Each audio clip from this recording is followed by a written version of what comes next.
3 blows against the door. Slow, heavy. The sound of a body that has spent nearly all of itself just to get this far. Outside, the night has turned to white violence. The wind does not howl. It leans. It presses against the timber the way something patient leans, testing, waiting for the wood to remember it is only wood. And inside, in the firelight, a young woman stands with one hand flat against the bar of the door. She does not move, because the one out there, freezing in the dark, begging to be let in, is the very man who once stood in her kitchen and told her she would be dead by the end of winter. The fire shifts behind her. The light moves across her face, and for one held breath, she only listens to the storm, to the knocking, and to the long, cold question rising in her own chest.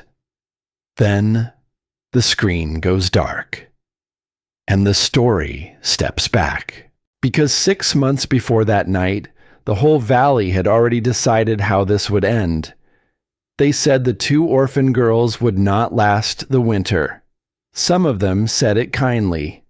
Most of them said it the way people say a thing they have already stopped feeling. It began, as these things do, with 2 mounds of dark earth and a sky that could not decide whether to snow. The little cemetery sat at the edge of town, behind a low stone wall that had given up being straight a long time ago. The wooden markers were plain. A man with a soft voice had said his words and folded his book, and the small crowd had begun the careful retreat that people manage when they want to honor the dead without staying long enough to feel it. They touched the girls' shoulders on the way past. They lowered their eyes. They murmured the things that are meant to comfort and somehow never do. A hard thing, this. She's with the Lord now. If there's anything you need.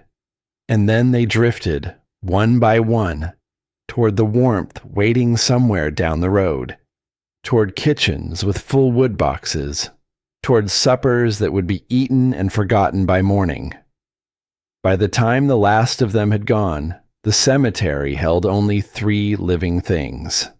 Hannah, her sister Lily, who was 16, and who stood close enough that their sleeves touched, the way people stand when the only other choice is to stand alone in a way that has no floor to it.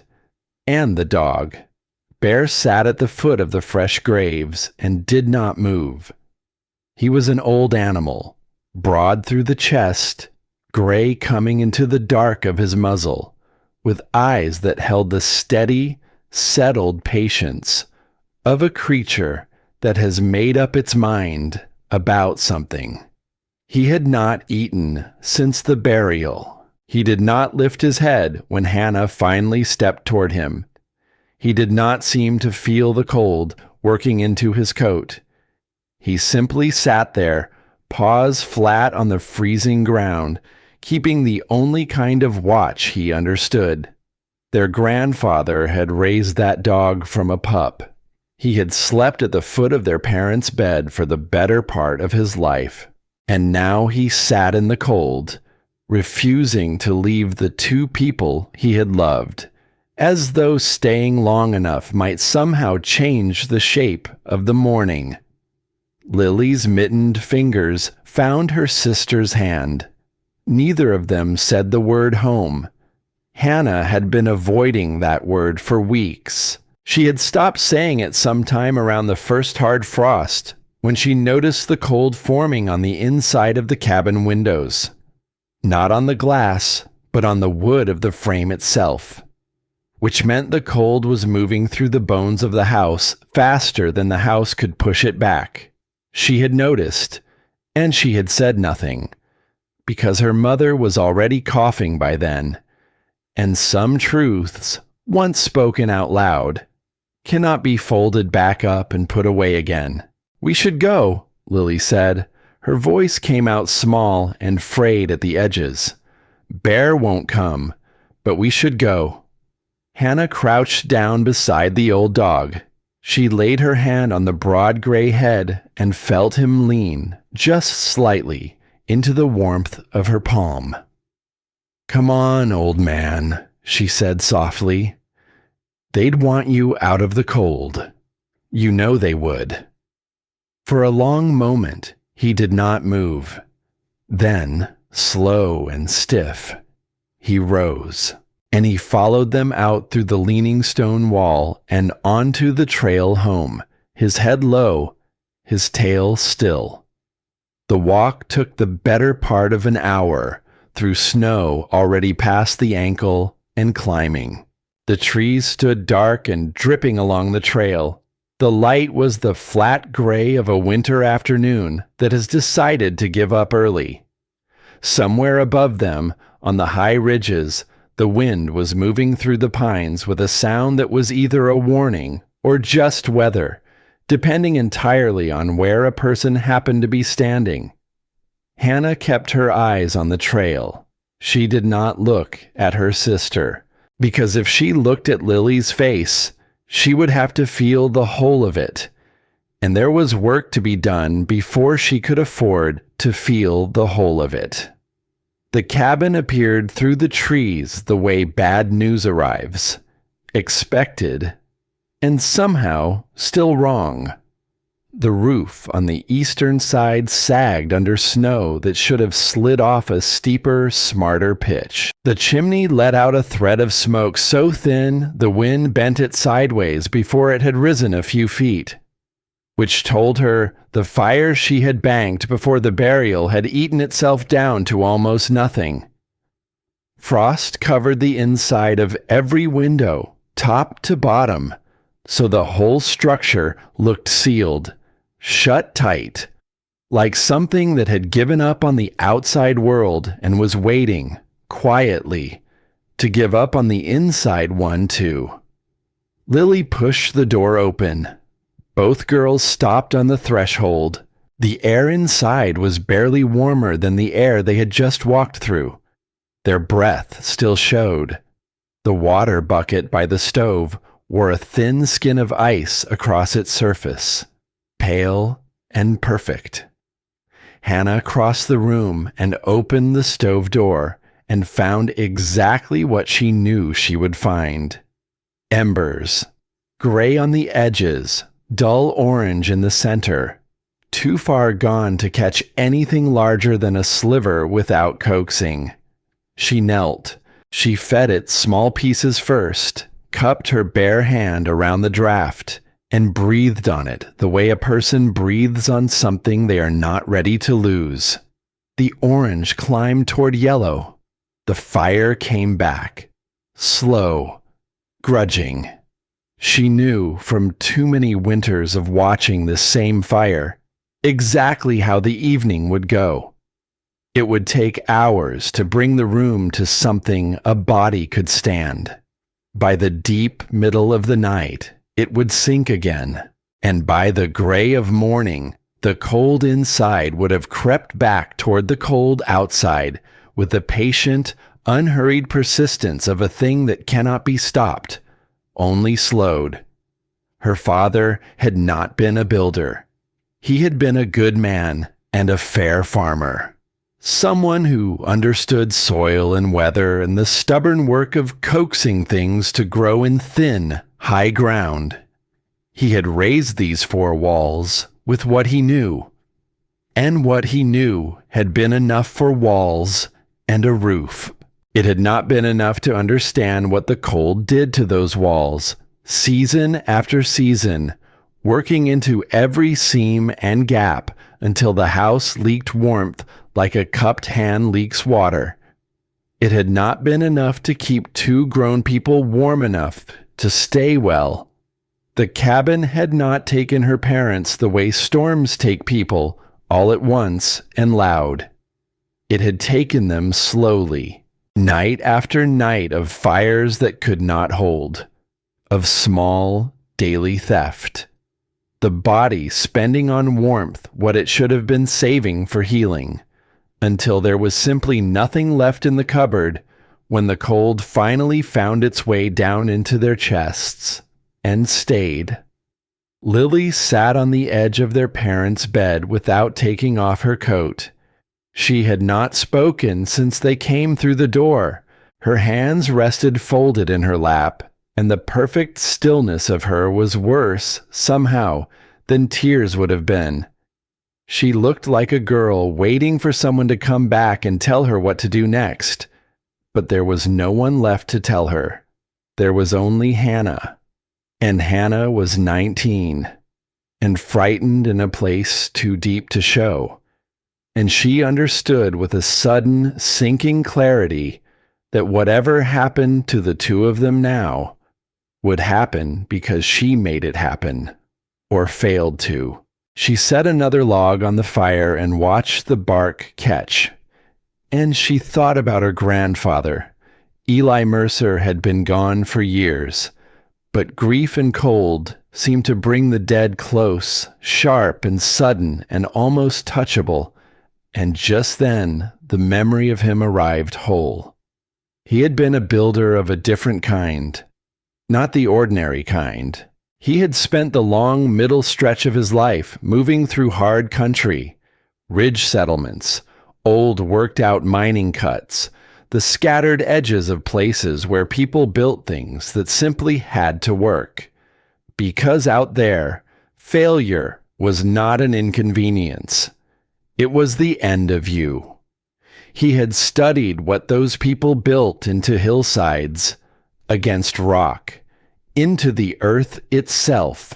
He had filled his notebooks with strange drawings in small, careful numbers, measurements of warmth and stone, of still air trapped beneath a raised floor, of the difference between a fire that throws its heat into open air and a fire whose stone holds that heat and gives it back slowly through the long hours of the night. Hannah had sat on his knee once, years and years ago, while his thick fingers turned the pages. She remembered the drawings. Houses that seemed to grow up out of the ground instead of perching on top of it. And she remembered his voice, which had the texture of a man who had worked outdoors his whole life, and who measured his words the same way he measured his stone. The mountain does not bargain, he had told her. The cold does not take a day off. But the earth itself, deep down, it holds steady. It does not care what the sky is doing. You build inside that, child, and you stop fighting a fight you were never going to win.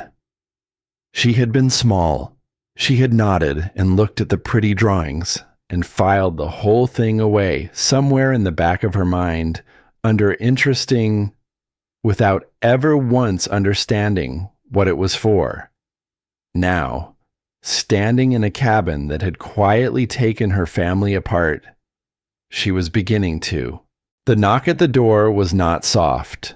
It came with the easy confidence of a man who has decided long ago and on principle that he is welcome anywhere. Walter Hale stepped inside before he was asked. He was around 50, broad in the shoulders, with a face that hard weather had carved down to something without much give left in it. He was the nearest neighbor the girls had, his place a few miles east, and he had lived in the valley long enough that his opinions had slowly hardened into the shape of facts. He took off his hat when he crossed the threshold, which Hannah noticed. It was a real courtesy. Then his eyes moved around the room, quick, thorough, the assessment of a man who has spent his life looking at structures and judging, in a glance, whether they will stand. She did not offer him coffee. There was none. "Came to pay my respects," he said, turning his hat slowly in both hands. "And then I came to say the thing nobody else in this valley is going to have the spine to say to you straight." His gaze settled on the frost at the window frame, on the gap up in the corner of the eastern wall, on the small, struggling fire. He read all of it in a few seconds. "This place can't keep you," he said. "Not you. Not anybody. Your father built the best he knew how. But what he knew how to build wasn't enough for this ground, and the mountain took the difference out of him and your mother, both." He said it without apology, and strangely, that was easier to hear than the soft, sliding kindness everyone else had pressed on them all afternoon. Lily looked up from the bed. Something in the room shifted, her attention sharpening, turning toward the door, toward the steady voice of a man who seemed, at least, to be telling the truth. "Two girls can't run a place like this on their own," Hale went on. "That isn't a cruelty. It's just the arithmetic of the thing." Hannah set down the iron she had been holding. "We'll manage," she said. And Hale gave her a look that was not unkind. It was the look of a man who has watched a great many people insist they will manage, and who already knows, in his bones, the shape of what comes after the insisting. "You can't manage what can't be managed," he said quietly. "This cabin will take you the same way it took them, just on a slower clock." He paused, and then his hand moved to the inside of his coat. He drew out a folded paper, soft and worn at the creases, the kind of paper that has been opened and closed many times by the same set of hands. He laid it on the table without quite letting go of it. "Your father came to me a few winters back," Hale said. "Hard season. He needed help, and I gave it. There's money owed against this land. His mark is right there. Mine's beside it." The fire popped. Lily had gone very still on the bed. "I'm not here to be the villain in your story," he said. And for just a moment, something almost gentle moved across his weathered face. "I'd rather you hear it from me, here, in your own kitchen, than learn it the hard way come spring, from someone who doesn't care how it lands." Hannah did not reach for the paper. She looked at it, at the soft gray folds, at the small, tired signature that she knew, without bending closer to see it, was her father's hand. The same hand that had carried her on his shoulders when she was small. The same hand that had failed in the end to build something that could keep him alive. "There's a family 2 valleys over," Hale said. "Good people. They'd take you both. Warm house, honest work. Something a young woman could build a life on. You sign the land over to settle what's owed, and you walk into spring with a future, instead of a third grave on that hill." He turned his hat once more. "That's the kindest road I can see for you," he said, "and I have looked for another. There isn't one." The cold worked at the edges of the room. The fire bent toward the draft, and Hannah felt something happen in her chest.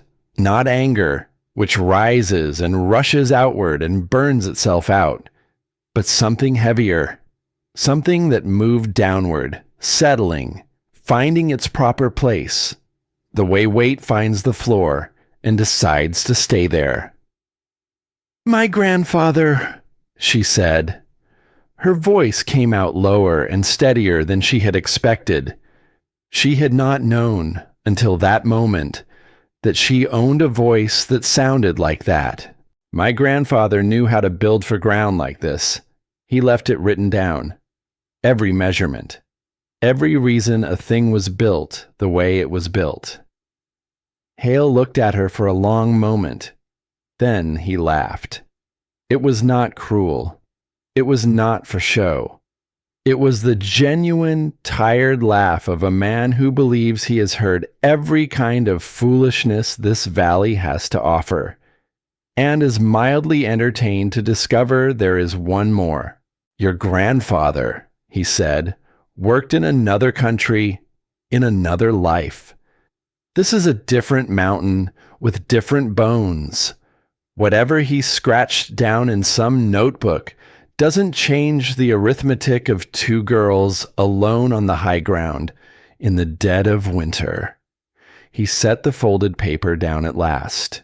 He weighted it under the salt cellar so the draft would not take it. That offer won't sit open through the thaw, he said. Think on it. But don't think on it too long. The mountain won't wait for you to make up your minds. He put his hat back on. He stepped out. And the cold that came through the open door behind him took a long, long time to leave the room. For a while, neither sister spoke. The folded paper sat on the table under the salt cellar, like a small gray stone someone had set down in the middle of their lives. Then Lily's voice came from the bed, quieter than usual, but clear. He's not wrong about the cabin. Hannah turned from the window. He's right about the cabin, she said. He's wrong about everything he decided because of it. Lily considered that. She drew her knees up under her coat. In the low firelight, her young face looked older than it had that morning. Older than 16 had any business looking. There's a paper on that table now, she said, with Papa's name on it, and a man who wants this land badly enough to bring it to us the same day we buried them. I saw. And we don't have the money to settle it. No, Hannah said, we don't. Lily was quiet a long moment. When she spoke again, her voice had gone very small. Then what do we have? Hannah did not answer right away. She crossed the room and crouched at the stove and fed it again, watching the flames find their footing, listening to the wind work along the ridge. And she thought about the chest in the corner. The canvas-covered chest where her father kept the things a man keeps but does not use. He had mentioned it once, years ago, in the offhand way grown people mention things they have decided not to think about. A book of your grandfather's drawings, he had called it. Big ideas. Things that never got built. He had said it without scorn. There had been something almost protective in his voice. The way a person speaks of something that belongs to someone they respected, even if they themselves had never followed where it pointed. I think, Hannah said slowly, that we might have more than he believes we do. She woke before the light. The cabin was at its coldest in that hour. The fire reduced to the bare minimum that could keep itself alive through the dark. Lily slept on, curled small beneath the quilts. Bear lay near the door, awake, watching her with those steady old eyes.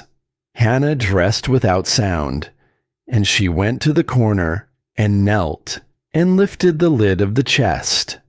The smell of cold oilcloth and old wood rose to meet her. Her fingers found the journal beneath a folded coat that still carried, faintly, the shape of her father. The oilcloth wrapping was stiff with cold and age.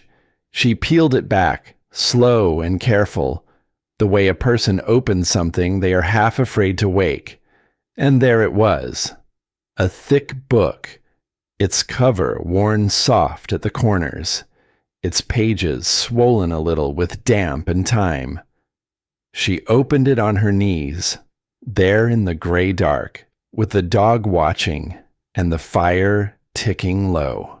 The first pages showed structures she half remembered, buildings sunk into hillsides, the line of the soil running straight through the middle of each drawing, as though the house had risen up out of the earth rather than been set down upon it.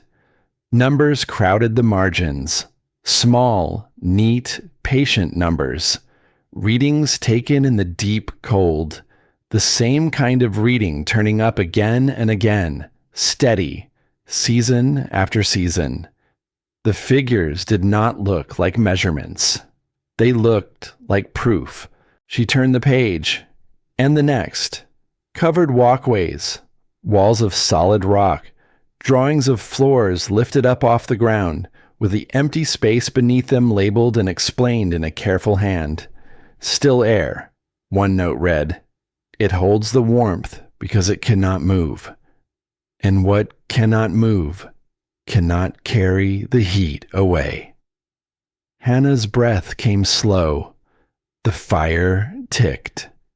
Bear let out a long sigh and lowered his head onto his paws. And somewhere in those pages, written down years before she was old enough to understand a single line of it, a dead man was beginning, very quietly, to answer the question that the man with the folded paper had thought he was closing. By the time Lily stirred, the room had warmed a degree or two, and Hannah was sitting at the table with the journal open in front of her and the lamp pulled close. She had not moved in a long while. "You've been up," Lily said, her voice thick with sleep. "I have." Lily came and stood at her shoulder and looked down at the open page. It showed a fireplace, but not the kind they had ever seen built. The stone around the firebox was drawn thick, heavy, and the margins were dense with reasons. Why the stone? Why that thickness? What the stone did, hour by hour, long after the fire had burned itself down to coals. "The fire is what you put in," one note read. "The stone is what gives it back to you in the night." Lily read it slowly, her lips moving a little, the way she had read as a younger child. "What is all this?" she asked. "It's how he built," Hannah said. "Grandfather, before he died. It's everything he learned, and he wrote it all down, like he knew." "Knew what?" Hannah looked up at her sister. The lamp threw a warm circle around the two of them, and beyond it, the cabin was still cold. And beyond the cabin, the mountain waited in the gray morning, the way it had waited for longer than anyone could say. "Like he knew someone might need it someday," Hannah said, "and might not have him there to ask." Lily was quiet. Her eyes moved across the strange, careful drawing of a fireplace that no one in the valley had ever thought to build. "Hale's coming back," she said softly. "You know he is. With that paper." "I know. And we can't pay what it says we owe." "No," Hannah said. "We can't." Lily swallowed. When she spoke again, her voice was very small. "Then what do we have?" Hannah closed the journal gently, with both hands, the way a person closes something they have already decided to protect. She rested her palm flat on the worn cover for a moment, and then she said the thing she had been turning over in the dark for hours, the thing that would change the shape of everything that came after, the thing the whole valley would soon be repeating to one another at the store and after church, with raised eyebrows and lowered voices and that particular pity people keep for the young and the foolish. "We have a man who walked this ground before either of us was born," Hannah said. "And we have everything he learned about how to live up here, without it taking us the way it took them." She looked toward the window, toward the frost, toward the gray shape of the mountain rising behind it. "Hale thinks there are only two roads," she said. "Sell or die. Grandfather left us a third one." Lily stared at her. "Where?" she whispered. And Hannah, 19 years old, orphaned, cold, with a borrowed kind of courage rising in her that did not feel like courage at all, only like a refusal to lie down and let the winter have them, turned the journal over in her hands. "Somewhere on that mountain," she said. He marked it. I saw the edge of it, a few pages on. A map. Our land. She drew a slow breath. "That," she said, "is what I have to find." Outside, the wind moved through the pines along the ridge. It was not a storm. Not yet. It was only the mountain, breathing, patient, indifferent, waiting to see what these two girls would do with the long, hard months ahead. And the dog at the door lifted his head and looked at the young woman with the book in her hands, and something in his old eyes settled, as though, for the first time since the graves, he had found a reason to keep watch over the living instead of the dead. The fire held. The light grew.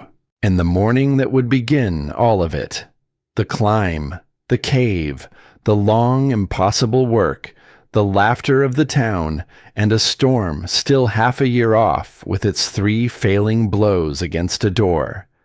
That morning was only just beginning. But the valley had already made up its mind.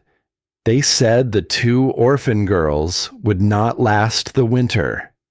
They were about to be proven wrong by the winter itself. The mountain in deep winter does not welcome a person. It tolerates them, at best. And the girl went up into it alone, before her sister woke, with the journal buttoned inside her coat against her body, and the rough map open in her mind like a second heartbeat. She had studied that page by lamplight until the lines had worn themselves into her. A creek she knew. A ridge she had walked beneath 100 times without ever once looking up. A pair of granite shoulders standing close together near the top of their land, drawn with a care the rest of the map did not waste on lesser things. And between those 2 stone shoulders, a small, deliberate mark, an X. Beside it, in handwriting that had slowed down, as though the old man had pressed harder for these few words than for any others. Perfect shelter. When you need it, it will be there.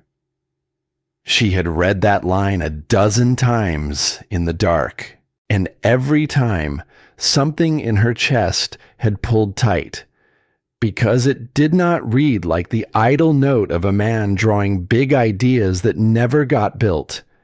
It read like a promise, left in the ground, for someone he would never meet, in a winter he would never live to see. The snow lay deep where the trees thinned, and shallow and crusted where the canopy held it off the trail. Hannah moved the way the mountain teaches a person to move, slow, patient, reading the white surface before each step for the difference between solid ground and the soft places that would drop a leg to the knee and hold it there. Twice she lost the route. Twice she found it again, by stopping and breathing, and letting her eyes do what her grandfather's eyes must once have done. Looking not at what the land showed her, but at what it was underneath. The cold worked at her in layers. First the face, then the hands, even inside the mittens. Then the slow, deep ache that settles into the chest of anyone who stays out in it too long. She thought about her parents as she climbed. She thought about the slow theft of it, the body spending its warmth like coins from a thinning purse night after night, until the purse was empty and there was nothing left to pay the cold when it came for the rest. And she understood, moving through that white silence, that the cold was not cruel. It did not hate them. It simply was what it was. The way water is wet, and stone is hard, and the dark comes whether a person is ready or not. It took what was offered. and a person either learned its terms or paid them. The pines stood heavy and silent under their loads. Where the canopy broke, the snow lay clean and deep and untouched, holding the morning light in a way that would have been beautiful if she had been warm enough to notice. She reached the 2 granite shoulders after the better part of 2 hours. She rounded the larger of the 2, breathing hard, her lashes frosted white, her heart loud in her own ears, and she stopped. The opening was exactly as the old man had drawn it, wide, tall, facing the place where the morning light would rise. A shelf of rock hung above it like a heavy brow, and beneath that brow, a small apron of bare ground lay dark and dry, while the snow piled deep on everything around it. The overhang had kept that ground clear. He had drawn that overhang.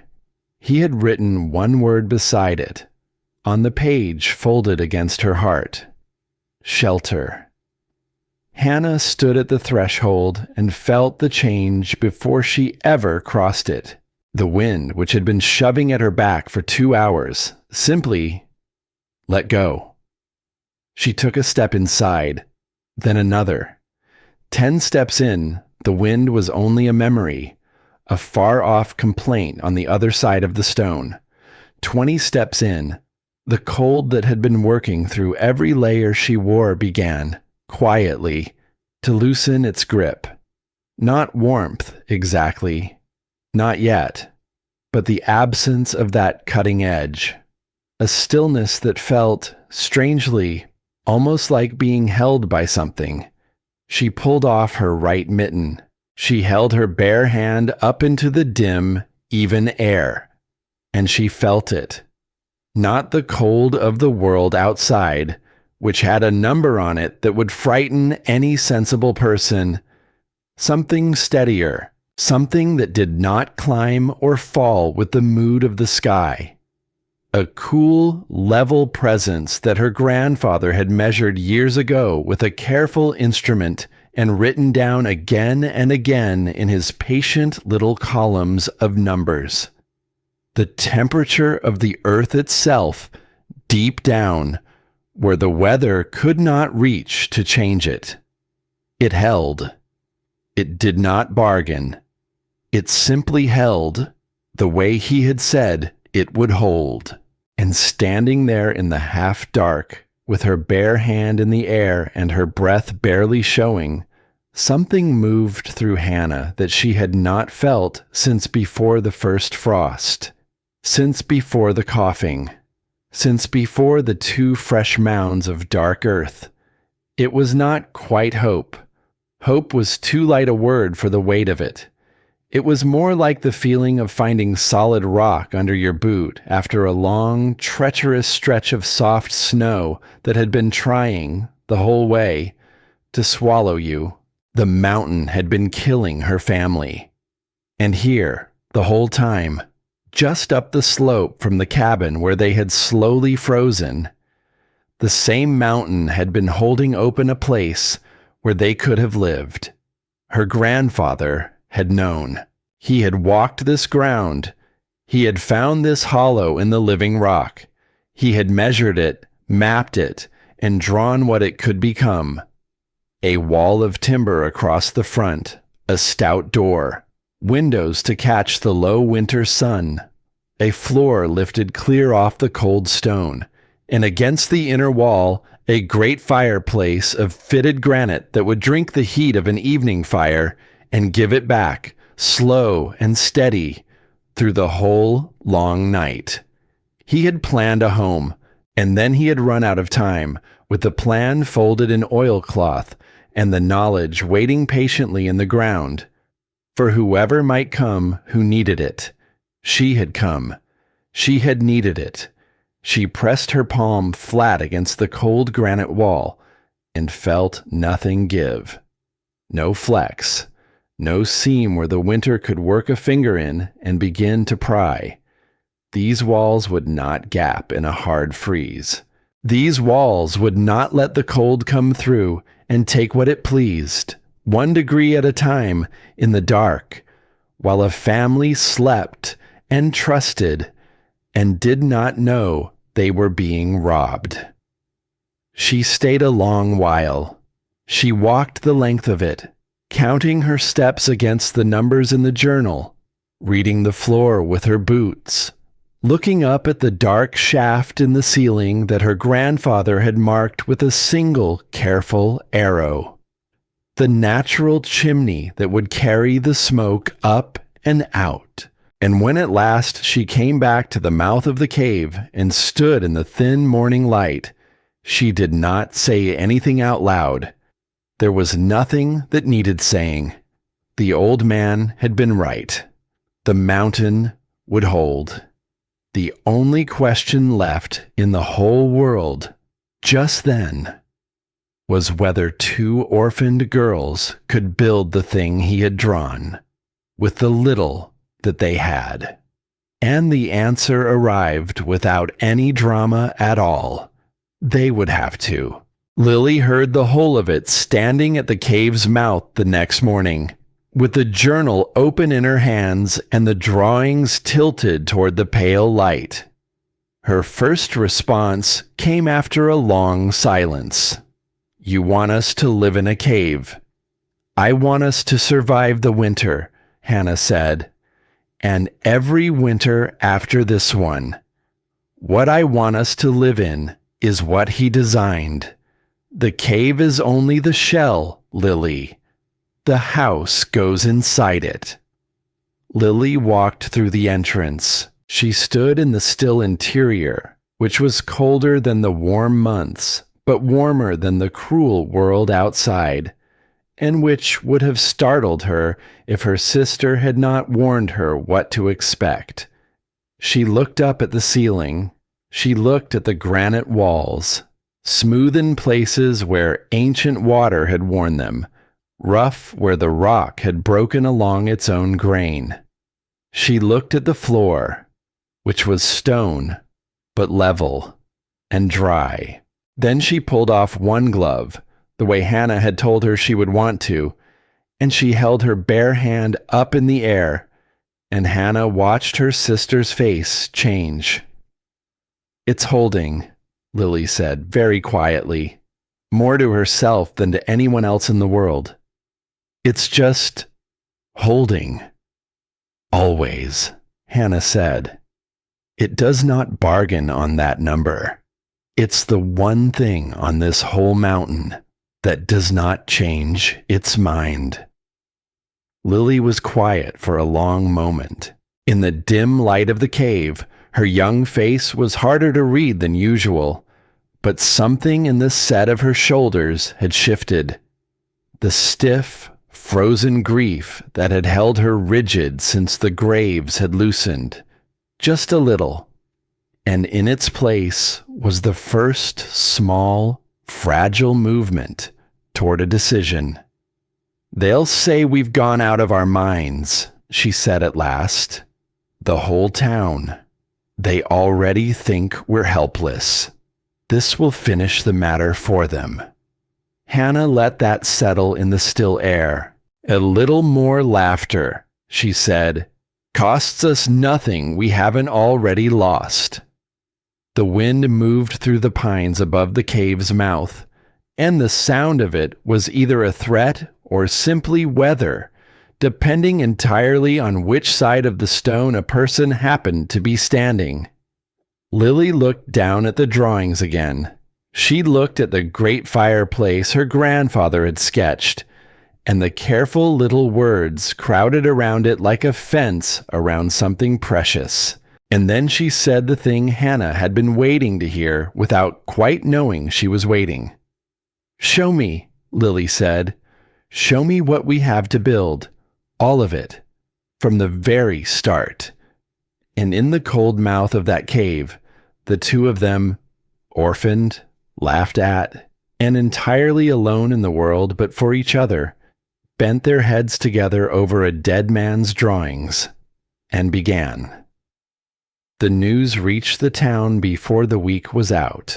It traveled the way news always travels in a small place, through the murmur at the store counter, through the talk that lingers after the Sunday service, through the long, slow channels that carry word from kitchen to kitchen until everyone has heard it, and shaped it a little to their own liking, and passed it gently along. A woman who kept the store, and who treated other people's hard luck as a kind of currency she was happy to spend, handled most of the telling. "Those poor girls," she would say, leaning across the counter and dropping her voice to the register a person saves for the truly delicious. "Grief does the strangest things to a person's judgment, building a house in a cave, if you can believe such a thing, like something out of an old, old story." And the people listening would shake their heads and cluck their tongues and carry the tale onward to the next warm kitchen. Hannah heard it come back to her, the way a person always does in a small place. She heard the word foolish. She heard the word grave, used in a way that was not about the dead at all. And she found, to her own quiet surprise, that it did not move her the way it might have moved her once, because she had stood inside that cave with her bare hand lifted into the still air, and she had felt the truth of it run up her arm and into her chest. And the truth of a thing, she was learning, is a steadier companion than the opinion of a whole town. She did not argue with anyone. She did not go down to the store to defend herself. She simply began the work. The first to come was the old man. His name was Tom Fenn, and he was old enough that his body had stopped taking orders and now only entered into negotiations. His hands were permanently shaped by a lifetime of hard labor, the fingers curled and thick at every knuckle, the kind of hands that have held more than they can now lift. He drove a wagon up the trail one gray morning, as far as the wagon could go, and then he climbed down and walked the rest, slow and deliberate. And he stood at the mouth of the cave for a long time without saying a single word. He looked at the entrance. He looked at the work the girls had already begun. He looked at the pile of cleared rock and broken stone that represented days of bent backs and torn hands. And then he said a thing that made Hannah go very still. "I grew up near hard country," he said. "Folks built into the hillsides there, into the old worked-out cuts, into the natural hollows in the stone, the way water builds into the low places." He paused. "Watched a building once that had been lived in longer than I'd been alive," he went on. "Warm inside while the world out the door was doing its level best to kill you." He shook his head slowly. "I always figured that way of building had died out, that nobody living still remembered how it was done." Hannah told him about the journal, about her grandfather. He listened without once interrupting, which was a courtesy she had nearly stopped expecting from grown people. When she finished, he was quiet a while. "Your grandfather knew exactly what he was after," Tom Fenn said at last. "I can see it just in how that opening sits, the light coming in, the brow of rock holding the weather off the door." He flexed his ruined hands and looked down at them with something close to apology. "I can't do the heavy work anymore. These two have signed a different agreement than they used to keep. But I've got a wagon, and I can hold a measure steady while you drive a peg. And I can tell you when a thing looks wrong before it goes and proves it."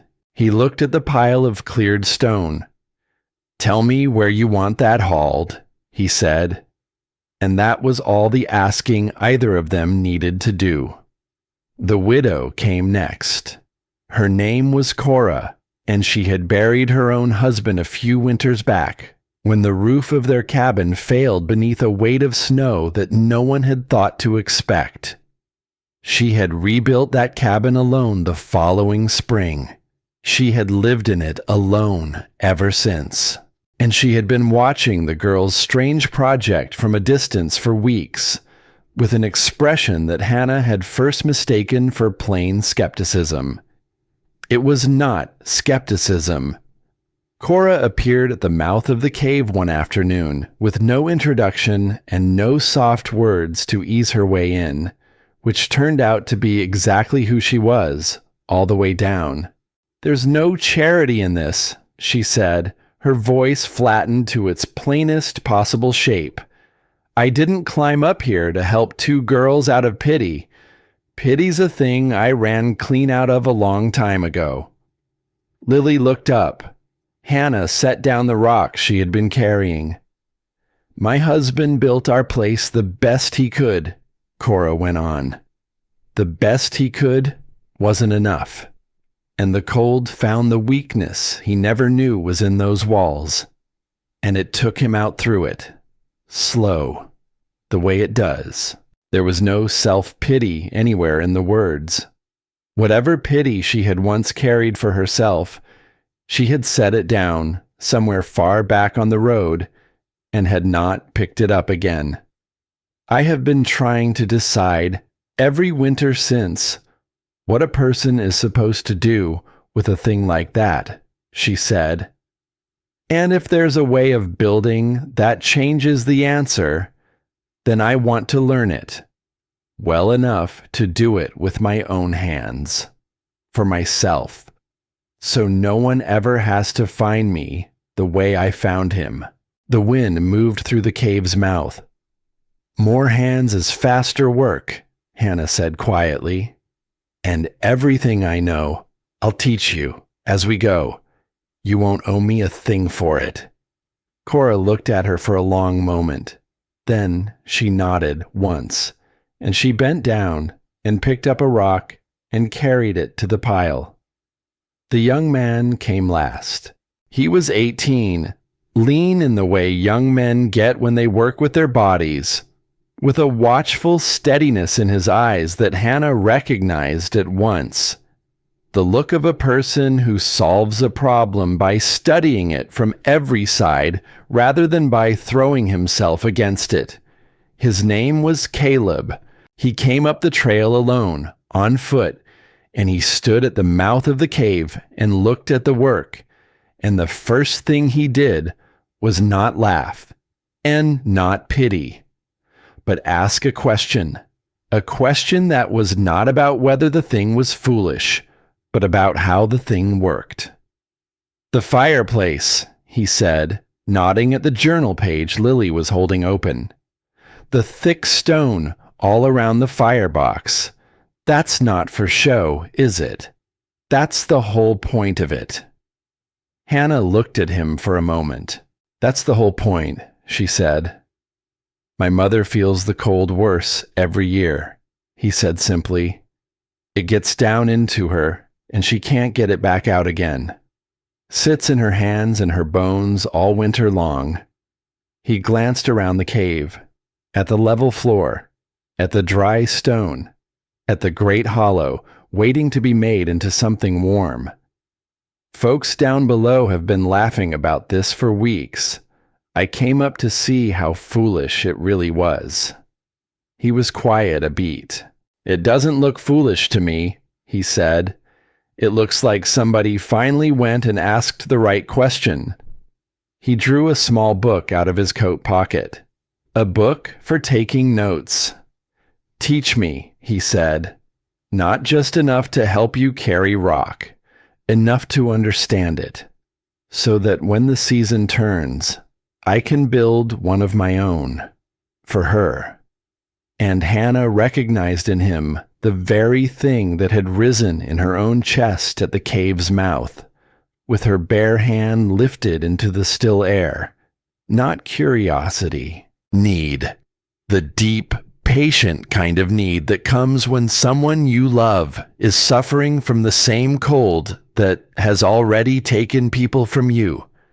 And you would learn anything, carry anything, build anything to put yourself between them and the dark. "Bring more paper next time," she said. He almost smiled. And the next morning, just as he had promised, he came back. So they were 4. 2 orphaned girls, an old man with a wagon and ruined hands and a long memory, a widow who had already paid the full price of building wrong, and a young man with a sick mother and a notebook full of questions. The town went right on laughing at all of them. Let them, Hannah thought, and went back to the rock. The work was slow, and it was hard, and it went forward a little every single day. But it was on one of those early gray mornings, while Tom Fenn rested in the wagon and the girls cleared the last of the loose stone from the cave floor, that the old man said the thing that turned the whole story sideways. He had been watching Hannah work for a while, turning something over and over behind his tired eyes. And at last he said it. "Mercer," he said, "your grandfather, Eli Mercer, the man with the notebooks." Hannah straightened. "You knew him? Knew of him?" Tom Fenn said slowly. "A long time back, before either of you girls drew breath." He was quiet a moment, gathering it. "He came through this valley once, with his strange ideas and his careful numbers. Tried to tell the folks here there was a better way to build against the cold than the way their fathers had taught them." Hannah went very still. "Nobody listened," the old man went on. "Folks here had built their cabins the way it had always been done, and they didn't take kindly to a stranger telling them they'd been doing it wrong their whole lives." He shook his head. "And there was one man, in particular, loud about it. Made a regular sport of running your grandfather down at the store in front of whoever would gather to hear. Called him a fool with a head full of dangerous nonsense." Something cold moved through Hannah that had nothing at all to do with the wind. "Who?" she asked. Tom Fenn looked at her with old, tired, knowing eyes. "You've met him," he said. "He came to your kitchen with a folded paper." The name sat between them in the cold air, unspoken for a moment, and then spoken. "Hale." "He drove your grandfather off, near enough," Tom Fenn said. "Made the whole valley too unfriendly a place for a thinking man to stay. And after Eli Mercer packed up his notebooks and went," the old man's voice dropped low, "there was a family the very next winter. They'd half listened to your grandfather, the way you half listen to a man you've been told it's safe to laugh at. They started to build the better way. Then they got mocked out of finishing it. And they went back to the old way, to keep the peace." He stopped. He did not, in truth, need to say the rest of it, but he said it anyway, quietly, because it mattered, and because the girl deserved to know the whole shape of the man who held her father's name on a folded paper. "The cold took them," Tom Fenn said, "the whole family, that same winter, in the old kind of house." Hannah stood in the mouth of the cave with her heart beating slow and hard against her ribs. She thought of Hale's weathered face, the kindness in it that had seemed, at certain moments, almost real, the tired laugh, the folded gray paper weighted down beneath the salt cellar on her own table. And she understood, all at once, that the man who wanted her land was not simply a hard neighbor with a sharp eye for arithmetic and a debt to collect. He was a man who had once laughed a family down into their graves. A man who had run her grandfather off this very mountain. And now her grandfather's plan had come back, in the hands of his granddaughter, to be raised on the same stubborn ground he had been chased away from. He doesn't want the land for the land, Hannah said slowly, the pieces turning and locking in her mind. He wants us to fail. He needs us to fail. Tom Fenn looked at her a long moment. A man can carry a wrong a very long way, he said, and the heavier it gets, the louder he's got to be that it was never a wrong at all. The worst thing in the world you could do to a man like that. He nodded at the cave, at the work, at the whole impossible idea of it, is prove him wrong, out here, where the whole valley can see it standing. That night, Hannah could not sleep. She sat at the table in the cabin with the journal open and the lamp turned low, while Lily slept and the old dog lay near the stove, and she turned past the pages she had come to know by heart, the hillside houses, the raised floors with their gaps of still warm air, the great stone fireplaces drawn in loving, careful detail. She was looking for something, though she could not have said exactly what. Some reassurance, maybe. Some last word from the old man who had walked this ground and left his promise buried in it. And so she turned, at last, to the final pages. She had not read them closely before. The handwriting there had changed. It had grown thinner, shakier. The careful, patient hand of the earlier pages had given way to something that wandered across the line, that pressed too lightly in some places and bore down too hard in others. And among those last unsteady lines, she found a note that stopped her breath cold in her chest. It was not about stone.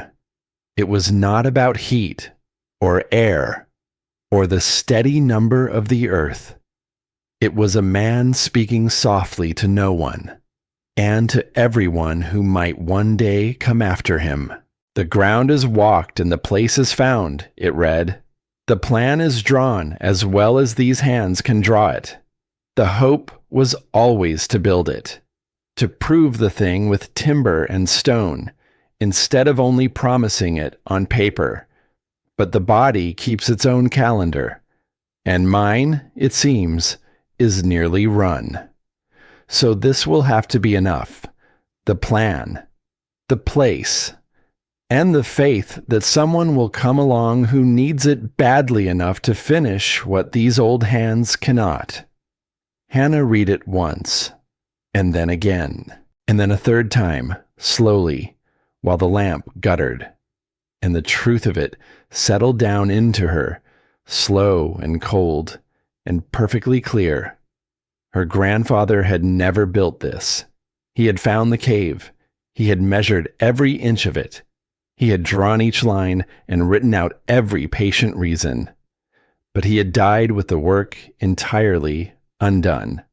No one had ever raised the timber wall across that opening. No one had ever cut the great fireplace into the living rock and sat before it and watched it hold a room warm through a bitter night.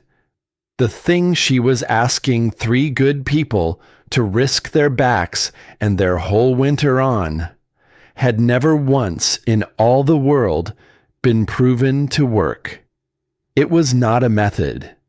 It was a hope, a beautiful, careful, patient hope, drawn in a dying man's wandering hand. She sat with that for a long, long while. The lamp burned low. The fire ticked and settled in the stove. And outside, the wind moved along the high ridge in the old, indifferent way it always had, caring nothing at all for the small lit window below. A lesser kind of courage would have closed the journal right then. would have reached for the folded paper and chosen the warm house 2 valleys over, and the safe, sensible life, and not one soul in the valley would have blamed her for it. But Hannah thought about the cave. She thought about her bare hand lifted into that still, steady, even air. She thought about the temperature that did not bargain, the one true and proven thing on the whole vast mountain, the thing her grandfather had measured and written and staked his final words upon.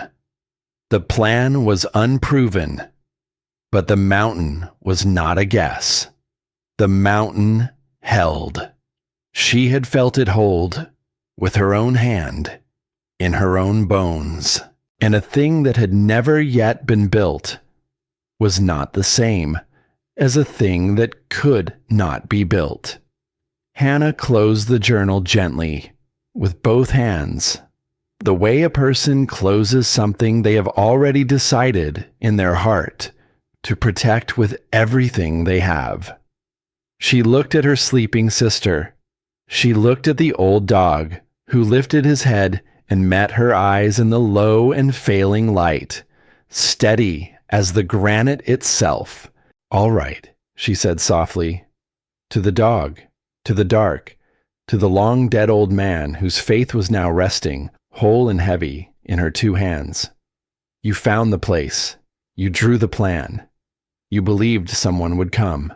She drew one slow breath. "So I'll build the proof," she said, "myself." And outside, on the high ground, the snow began to fall again, soft and patient, and without the slightest opinion about what one stubborn girl and her small, unlikely band of believers were about to attempt against the whole weight of the coming winter. The work would be long, the town would laugh, and the man with the folded paper would not stand quietly by while the granddaughter of the man he had run off this mountain set out to prove him wrong, where the whole valley could gather round and see it. But that was the next part of the story. For now, there was only the falling snow, the steady, holding stone, and a 19-year-old girl who had just decided, against every reasonable voice for miles in any direction, to finish what a dying man had started, and to turn a promise left in the cold ground into a home that would hold. The work changed them before it changed the cave. That was the thing nobody in the valley below would have believed, that the building of a house could be the building of a family at the very same time. But that was how it happened, day by day, stone by stone. Through the long thaw and into the green that followed it, the 4 of them climbed that trail together and bent their backs to a dead man's drawings. And somewhere in the bending, they stopped being 4 strangers thrown together by hard luck.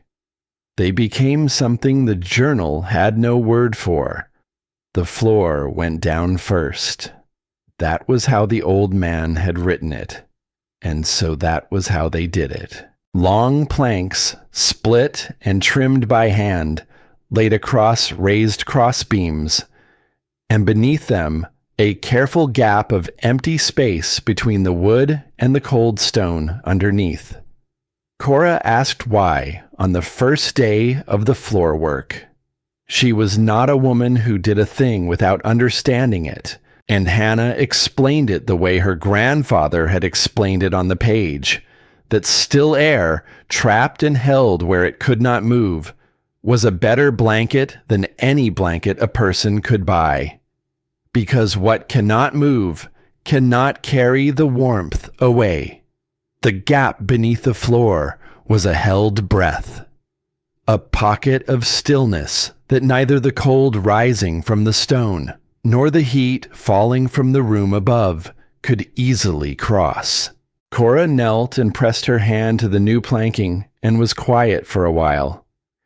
My husband would have wanted to know this, she said at last, not bitter, just true. He'd have sat up half the night with it. Then he can know it now, Hannah said gently, through you.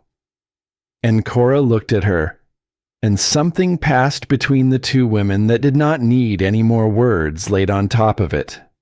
The front wall rose through the warm months. Timber they had cut themselves from the slope above the cave, dragged down and notched at the corners in the pattern the journal specified, the gaps between the logs packed tight with a mixture Hannah mixed fresh each morning.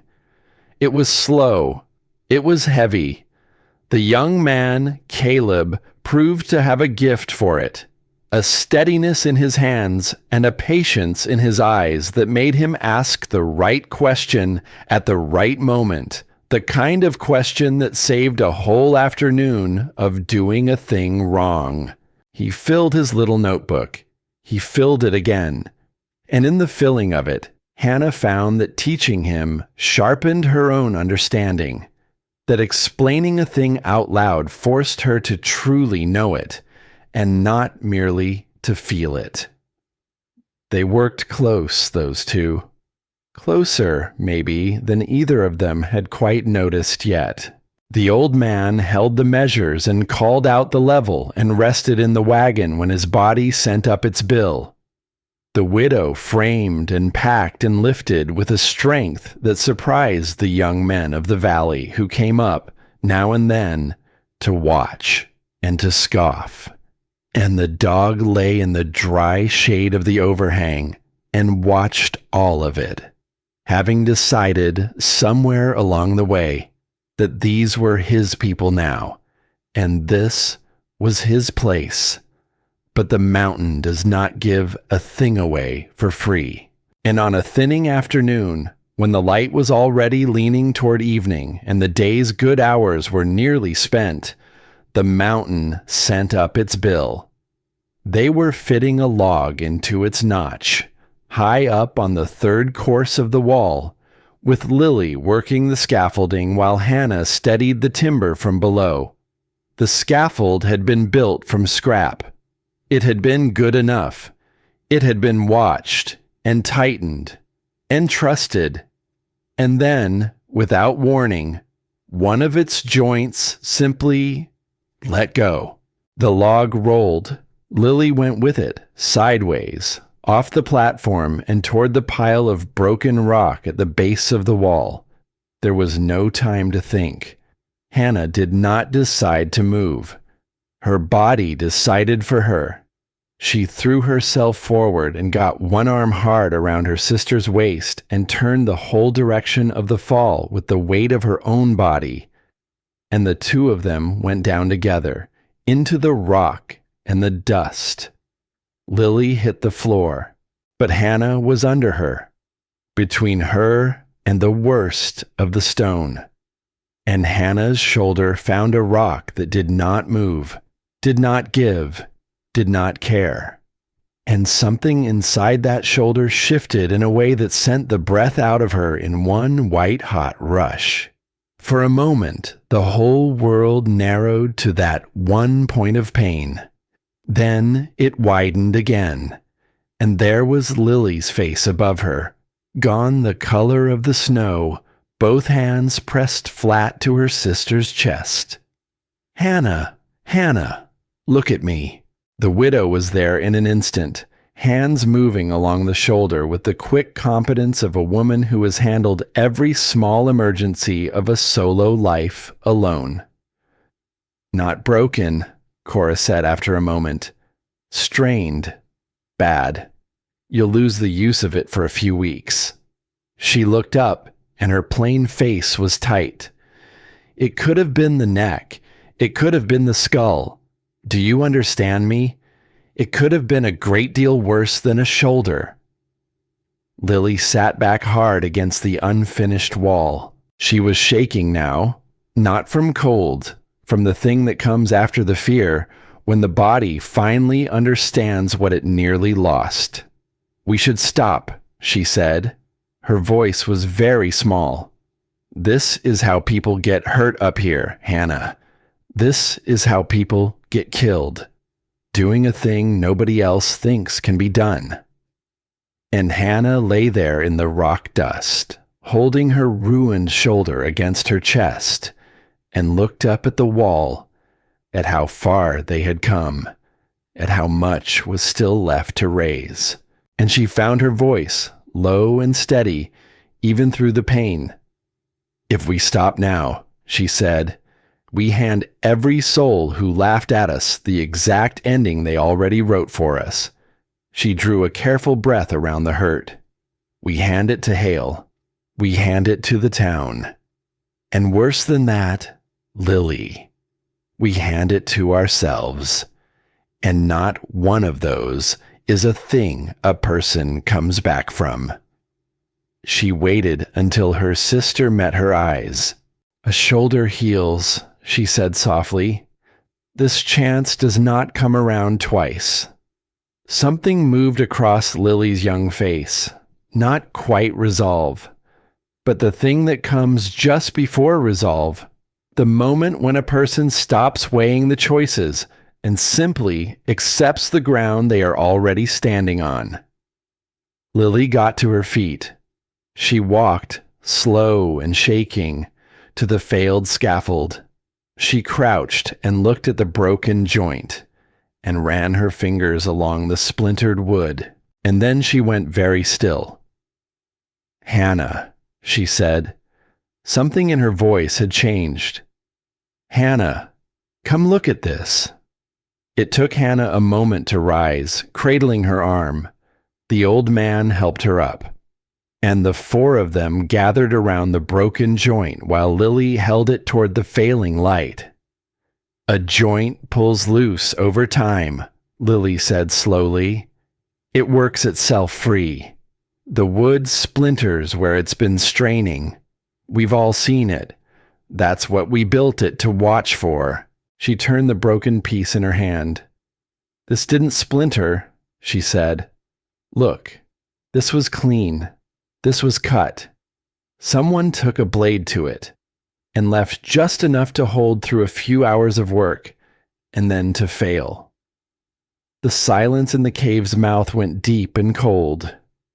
Hannah took the wood from her sister's hand, and she saw it, the clean line of a cut, where there should have been the ragged tear of a joint that had simply grown tired.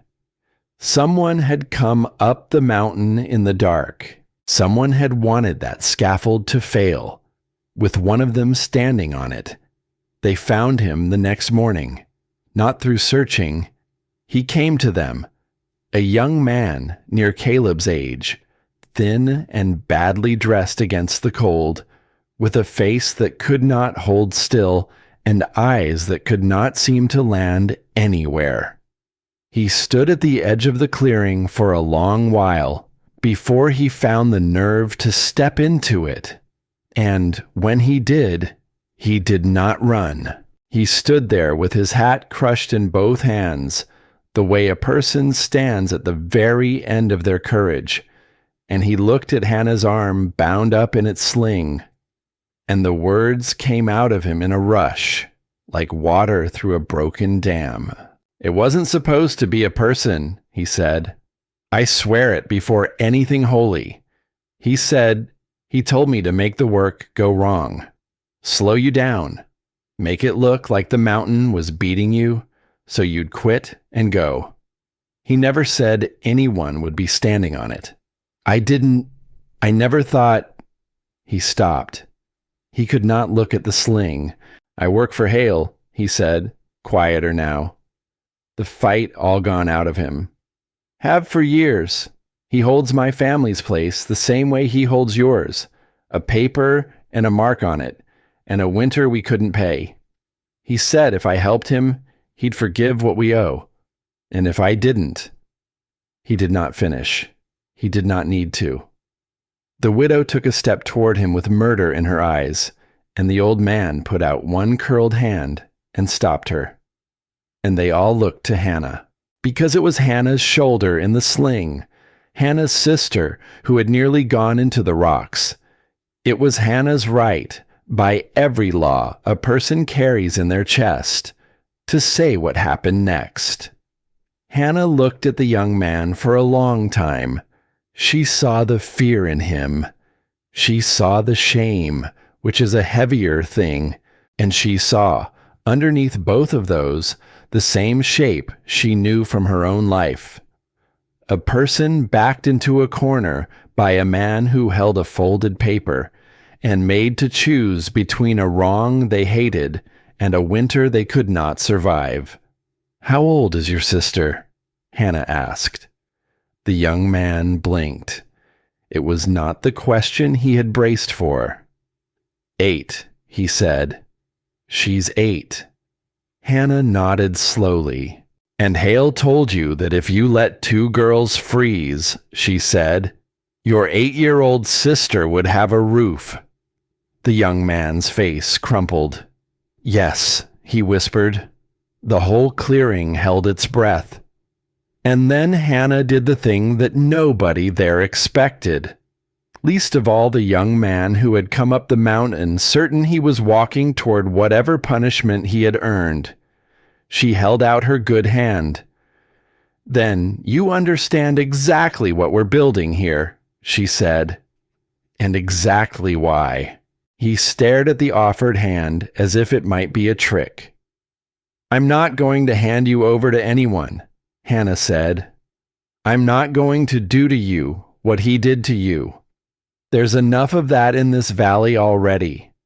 It's the whole sickness of the place." She paused. "But you're going to do one thing for me." "Anything," he breathed. "You're going to learn this," she said, nodding at the wall, at the cave, at the great unbuilt fireplace waiting in the stone. "Every line of it. And when the season turns, you're going to build one for that 8-year-old sister of yours, so that no man ever gets to hold a winter over your head again." The young man took her hand, and he wept, right there in the cold, the way a person weeps when they have braced for the lash and been handed instead a door. His name was Eli, as it happened, the same name as her grandfather. Hannah noticed that and said nothing, and added it quietly to the long list of things on that mountain that did not feel like accident. The fireplace came last. It was the heart of the whole design, and Hannah had been saving it, studying its pages by lamplight all summer long, learning the throat and the shelf and the deep firebox, the long way the smoke had to turn before it climbed the natural shaft in the ceiling. And the stone. Above all, the stone. 18 inches of fitted granite around the firebox on every face that the heat could touch. Not for looks, not for strength. For storage. The fire is what you put in. The stone is what gives it back to you in the night. She cut the channels in the rock herself, even with the shoulder slow to heal, because some things a person needs to do with their own 2 hands or not understand at all. The others carried and mixed and held and lifted, and it took weeks. But on a cold afternoon, when the sky outside had the first hard edge of the coming season in it, she laid the last stone and stepped back and looked at the thing they had made. It rose against the living rock like it had grown there, like the mountain had simply decided one day to offer up a hearth. That evening, with the whole small family gathered close, she lit the first fire.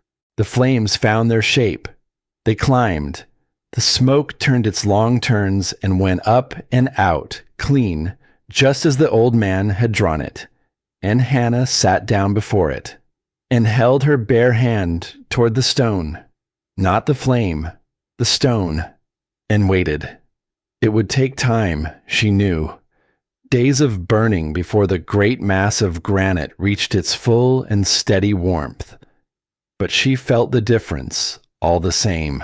The difference between a fire fighting the cold air around it and a fire feeding something patient and permanent that would hold that warmth long after the flames had gone to coals. She thought of her grandfather, of the wandering hand on those last pages, of the faith he had folded into oilcloth and left in the ground for a girl he would never meet. "I heard you," she said quietly, to the fire, to the stone, to whatever was left of the old man who had walked this mountain and left these instructions behind. "I understand what you were trying to tell us. All of it."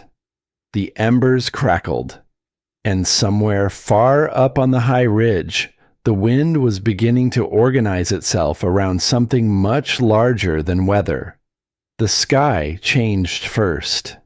Hannah noticed it in the light, days before anything else came. The ordinary gray of the cold season was gone, and in its place was a strange, yellowed pallor that seemed to come from the wrong direction entirely, as though the light itself had lost confidence in where it was supposed to be coming from. The cold began to fluctuate in small, restless jumps, dropping, rising, dropping again, as though something far off was unsettling the usual order of things.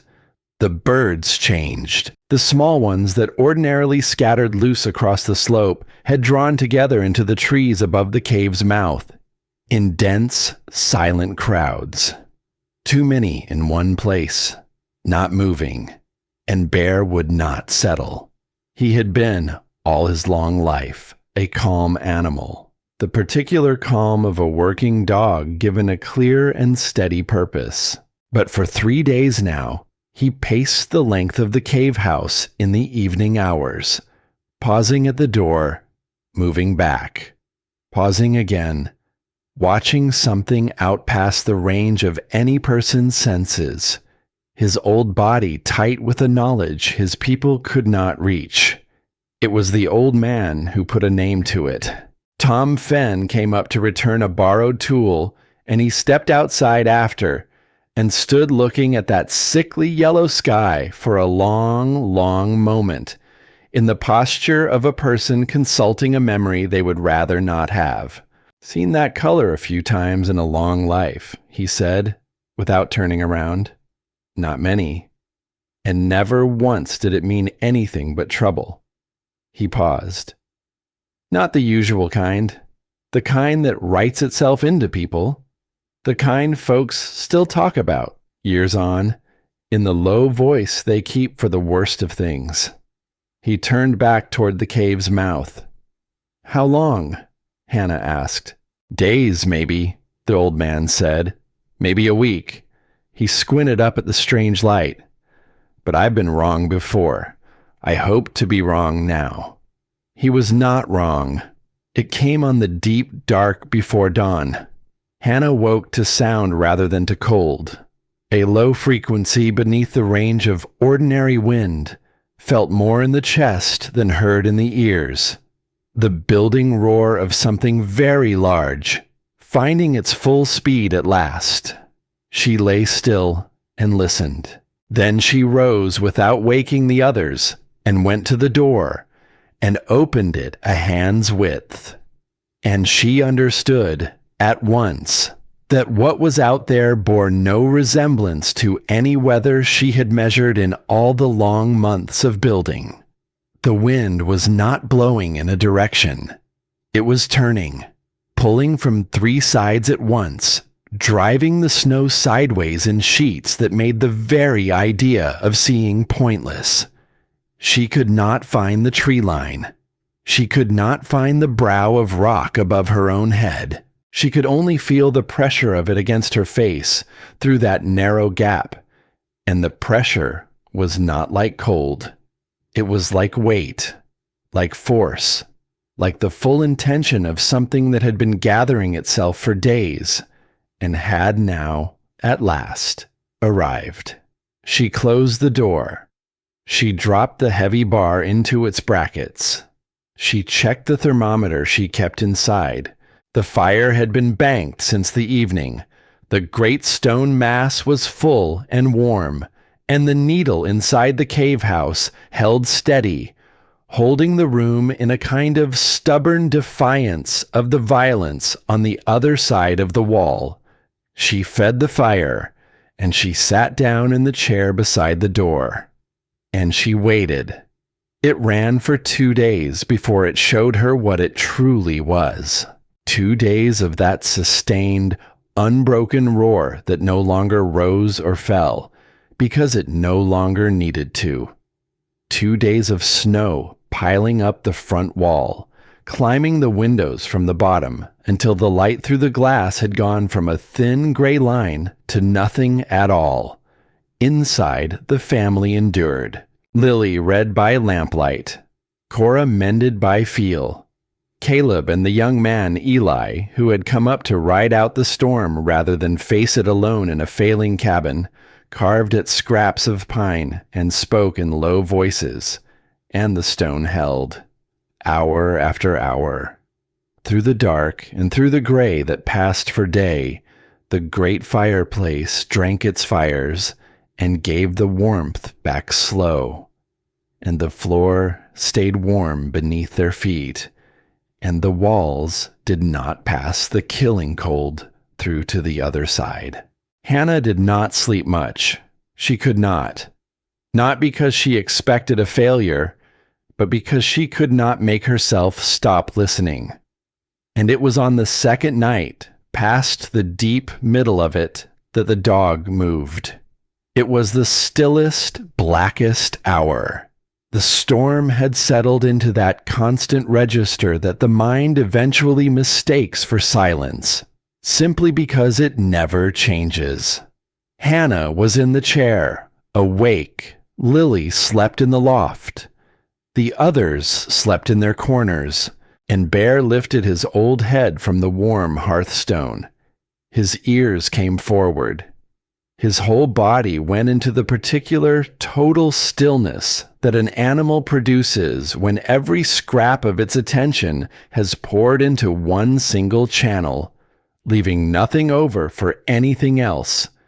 Then he made a sound she had not heard from him before, not the low warning he kept for a stranger on the trail, something higher, more urgent, a sound that was not aimed at a threat outside at all, but aimed at her, at Hannah, asking her, plainly, for something. She was on her feet before she knew it, and 30 seconds later, beneath the constant roar of the storm, she heard it too, a sound at the door that was not the wind. Irregular, rhythmic, something with intention behind it, fading between the blows, as though whatever strength each one took had to be gathered, slowly, from a well that was very nearly dry. 3 heavy, failing blows. Hannah crossed the floor. She put her hand on the bar, and for one held breath, the whole of the long, hard year rose up in her at once. The kitchen, the folded paper, the laugh, the cut joint, the family that this man had once let freeze, the grandfather he had run off this very mountain. The man on the other side of that door had wanted her dead. He had needed her to fail. And he was out there now, in the worst of it, knocking with the last of himself on the door of the house. He had tried so hard to keep from rising. She did not hesitate. She lifted the bar. She pulled the door inward, hard against the weight of the wind and the snow piled against it. And the cold that came through was not the cold she had spent a year learning to manage. It was the cold of a world gone past every edge it usually kept. A physical force that shoved into the room with the full momentum of something that had been taking everything outside apart for 2 solid days. And there, in the doorway, was Hale. He was covered in ice, not snow, not frost. Ice. The hard, glassy kind that forms when the wet freezes the instant it touches a surface already colder than freezing. His beard was a solid white mass, and beside him, half held up by his failing arm, was his wife, Ruth. Her coat had stiffened into a shape that no longer moved when she moved. Her face wore the color of a face whose blood has fled to the center to keep the heart going and abandoned everything else to its fate. And she was not shivering. Hannah knew from the journal what that meant. That shivering was the body still fighting, still spending its fuel to make heat. And that when the shivering stopped out in the cold, it did not mean a person was warming. It meant the fuel had run out. "Roof," Hale managed. His voice came out of a mouth that had nearly forgotten how to make words. Came in. Couldn't stay. He had walked 3 miles. 3 miles, through the worst of it, in the killing dark, with his wife unable to move at any speed at all, to the door of the girl he had told to sell her land and go away and stop being a fool. Hannah did not waste a single breath on any of it. "Cora," she called, already pulling Ruth in out of the wind. "Caleb, now." The room came awake all at once. The widow was there before the second call, her hands already moving with the certainty of a woman who decided long ago to always be useful. They got Ruth down onto the warm floor before the great fireplace. Blankets. Stones that had sat against the firebox until their centers were warm, wrapped in cloth and laid along her core. And the old dog, without being asked, without being shown, rose from the hearth and crossed the floor and pressed the whole long, warm length of himself against Ruth's back. His warmth was a living warmth, the most ancient comfort there is. Hale stood in the middle of the room and swayed on his feet, and Lily, down the ladder now, put a cup of plain hot water into his shaking hands. Not coffee, not broth, only what they could heat fastest, and guided him into the chair beside the door. He wrapped both ruined hands around the cup, and his eyes began, slowly, to move around the inside of the cave house. He looked at the front wall, the wall that had held against 2 full days of the worst this valley had ever produced, without once passing the cold through to the warm side of it. He looked at the floor, warm beneath his frozen boots, in a way no floor he had ever stood on in the dead of winter had been warm. He looked at the great fireplace, drinking its fire and giving it back, holding the whole room steady while the world outside came apart. And he looked up at the ceiling of solid living rock.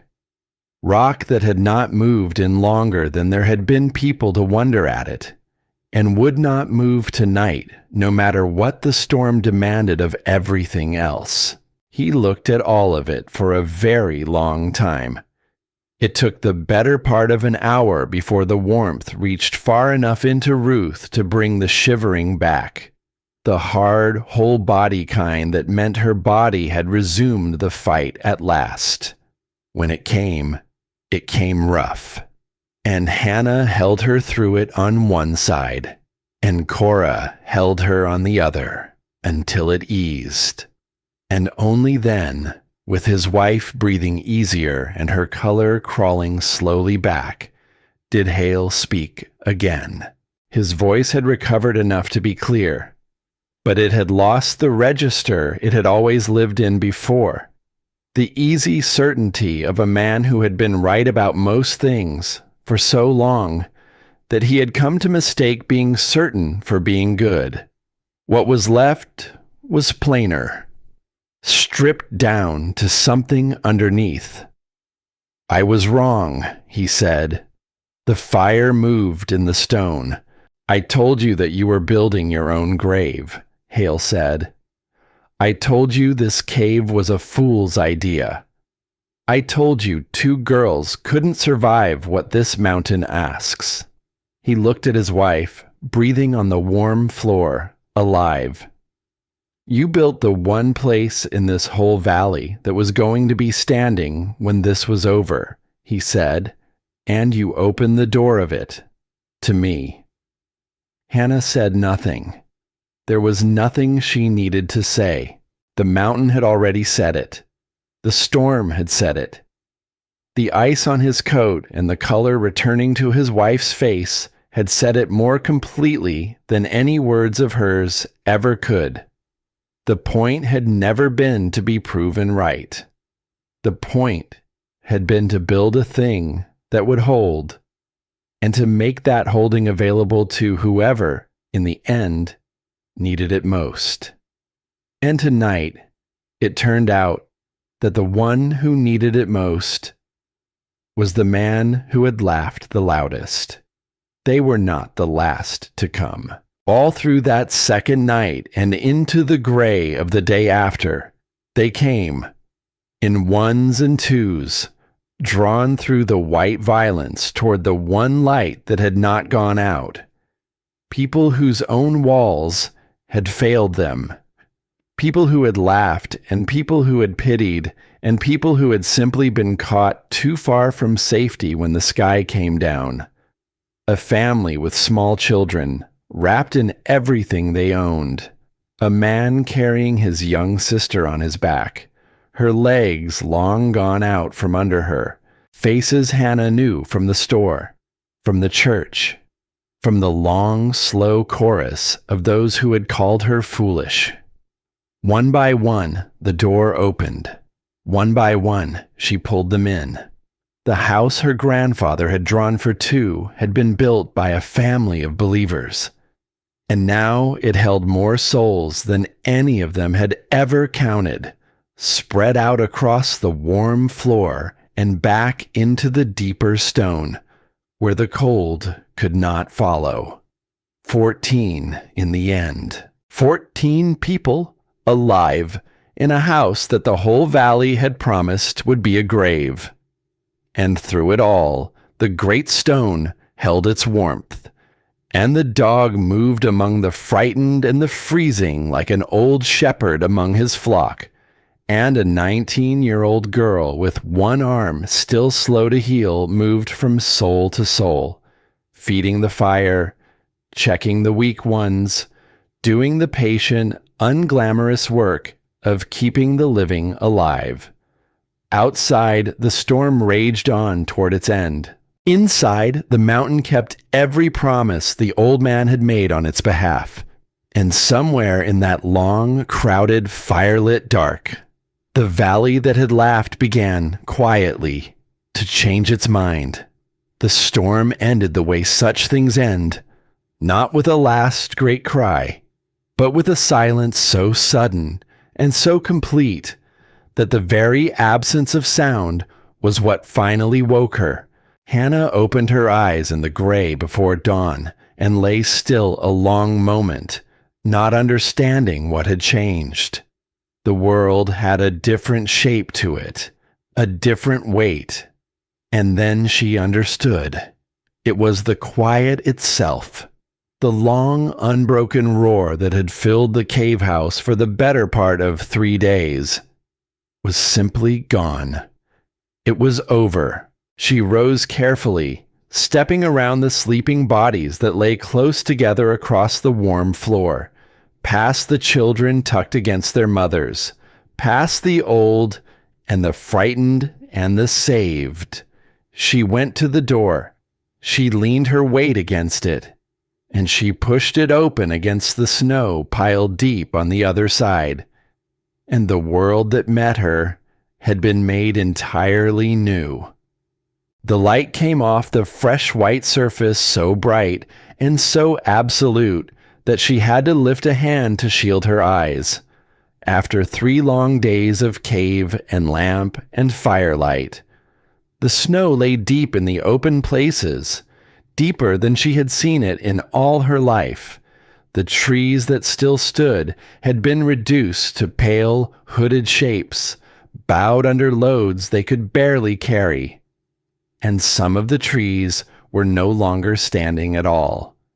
The sky above it all was a clean, cloudless blue, and it held that blue with a calm so total that it seemed, somehow, almost cruel, as though nothing at all had happened beneath it, as though the long violence of the last 3 days had been a thing the sky could simply set down and step over and walk away from without a backward glance. Hannah stood in the mouth of the cave for a long time, just looking at it. Then she went back in, quietly, and woke Caleb, and the two of them went down into the valley together, breaking trail through snow that in places rose past her hip, following the low ground where the drifts had packed hard enough to bear their weight. She needed to know, whatever was down there waiting, she needed to see it with her own eyes.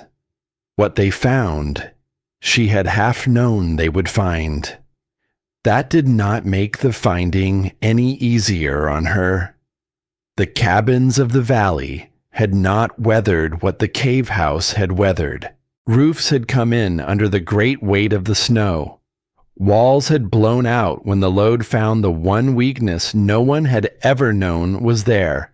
Here and there a chimney had failed in the night, and a family had sealed their windows tight against the wind without understanding that they were sealing themselves away from the very thing that might have saved them. Hale's place was gone, not damaged. Gone. Flattened to a low shape in the snow that no longer suggested a building had ever stood there at all. And in the deep, smooth quiet that follows such a storm, she and Caleb found the harder things too, the ones who had not made it through.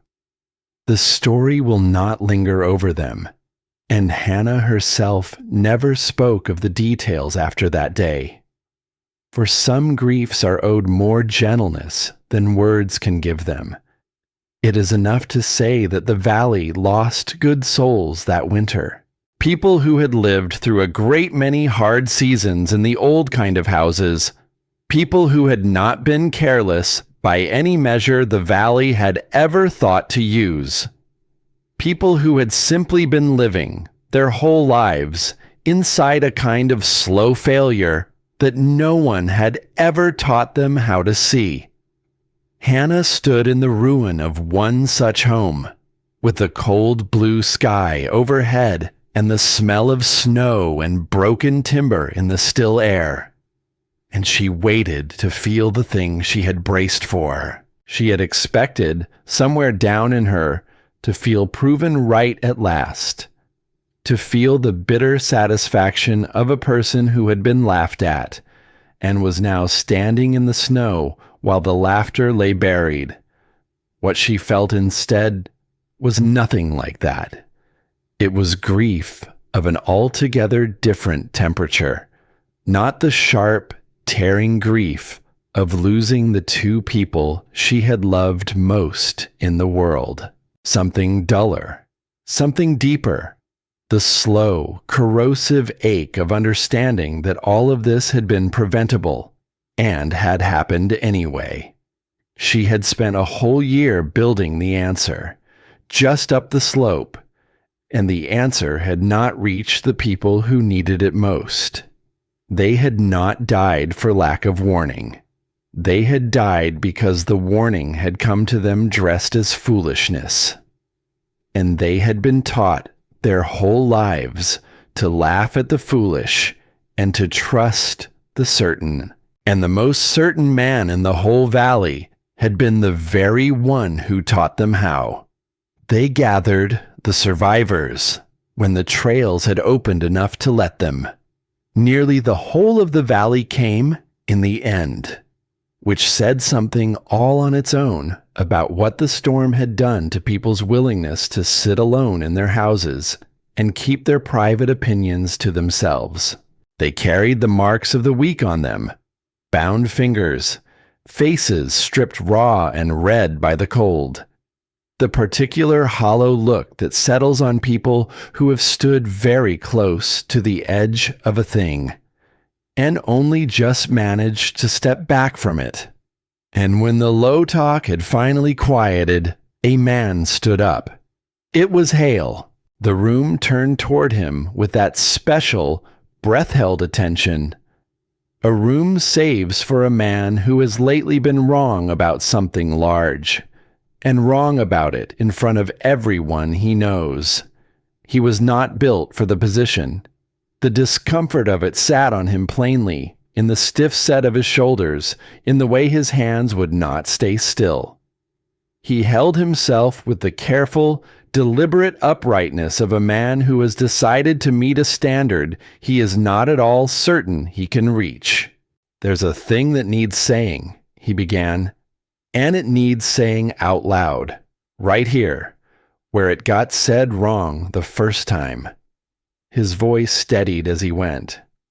"For the better part of a year now, I told anyone in this valley who would stand still long enough to listen that the Mercer girl was a fool. I said she was building her own grave up on that mountain. I said the cave would fail. I said 2 girls had no business attempting what she was attempting." He paused. The room had gone very still. "And every single word of that," Hale said, "was wrong." No one moved. "On the worst night of that storm," he went on, "my roof came in over my head, my fire failed in the hearth, and my wife was losing the warmth out of her own body, in her own home, while I stood there helpless to stop it." His jaw worked once. "I had a choice in that moment. I could stay where I was and freeze and keep a clean record for being a consistent man. Or I could walk 3 miles through the worst night this valley has ever known, to the door of the girl I had spent a whole year calling a fool." He looked then directly at Hannah. "She opened that door," he said, "without a single question, without one condition. She saved my wife's life. She saved mine. And then she turned around and saved 13 more souls who had no other place on this earth to go." He stopped. And then he did the thing that no one in that room saw coming. He reached inside his coat. The same coat, the same slow, deliberate gesture she had watched 100 times in the dark of her own memory. And he drew out a folded gray paper, soft at the creases from being opened and closed too many times by the same set of hands. The note, her father's tired mark, and his own beside it. He held it up high, so the whole room could see it for what it was. "Some of you know I hold paper on the Mercer land," he said. "A debt, a lever. A thing I meant to use to pry 2 girls off a mountain, because their being up there shamed me in a way I never once had the courage to name out loud." His hands were not entirely steady now. "There's no debt," he said. "There never should have been any lever in the first place. A man should not be able to hold a winter over another soul's head and call it business. That's the sickness in this valley, and I have been the worst carrier of it for longer than any of you have been alive to see it." And then he tore the paper. Once, and then again. And he opened his rough, frost-scarred hands and let the pieces of it fall to the floor of that crowded room. The sound they made was no sound at all. And yet it was the loudest thing that had happened in the valley in a generation. It was not the only voice that rose that day. The man who had once stood at her work site and called the cave a coffin to her face, stood up now and turned himself slightly sideways, the way a proud man does when an apology comes hard to him. And he said that the principles she had built with were sounder than anything he had learned in a long lifetime of his trade, and that he would like, if she would have him, to learn them, to start over, to unlearn what he thought he knew. The young man who had carried his small sister on his back through the heart of the storm came forward and pressed a folded bill into Hannah's hand. It was the very amount he had once wagered, loudly, at the store, that her cave would be a heap of rubble before the season turned. She tried to give it back. He would not let her. "You earned a great deal more than this," he said, his voice rough. "But this is what I bet against you. So this is what's rightly yours.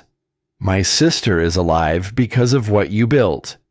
That's the only accounting that matters to me now."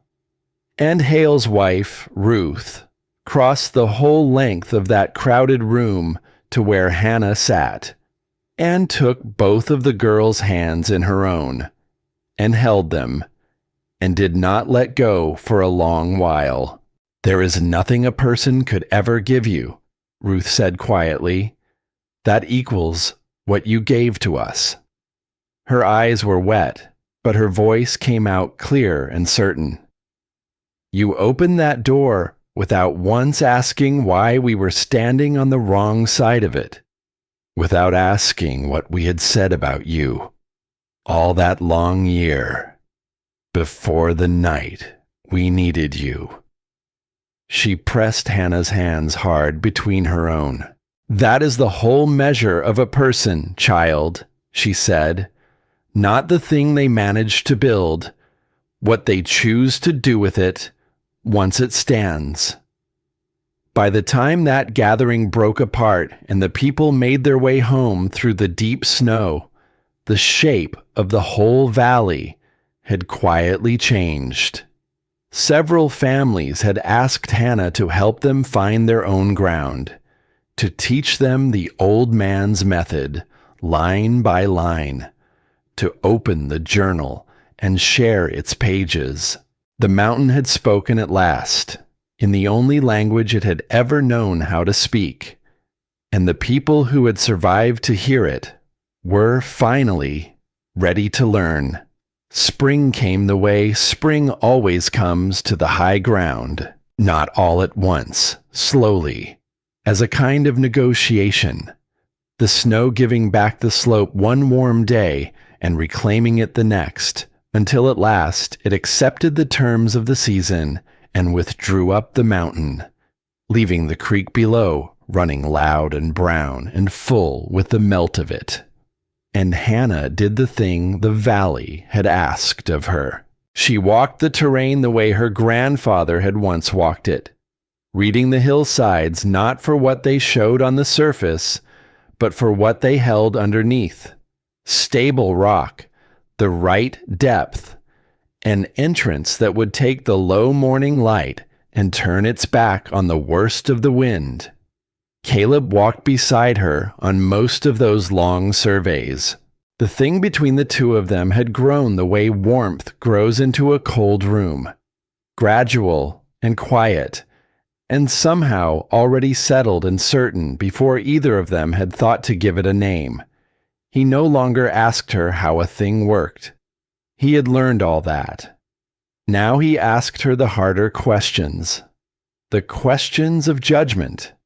What to do when the ground did not match the drawing. How to bend the old man's principles to fit a place the old man had never once set eyes upon. And when, on a long evening in the deep green of that first new season, he stopped walking and looked out over the valley spread below them, and told her, in his plain and careful way, that the reason he had kept climbing that mountain had stopped being the building a very long time ago. She found that she had known it already, had known it, perhaps, since the night of the storm.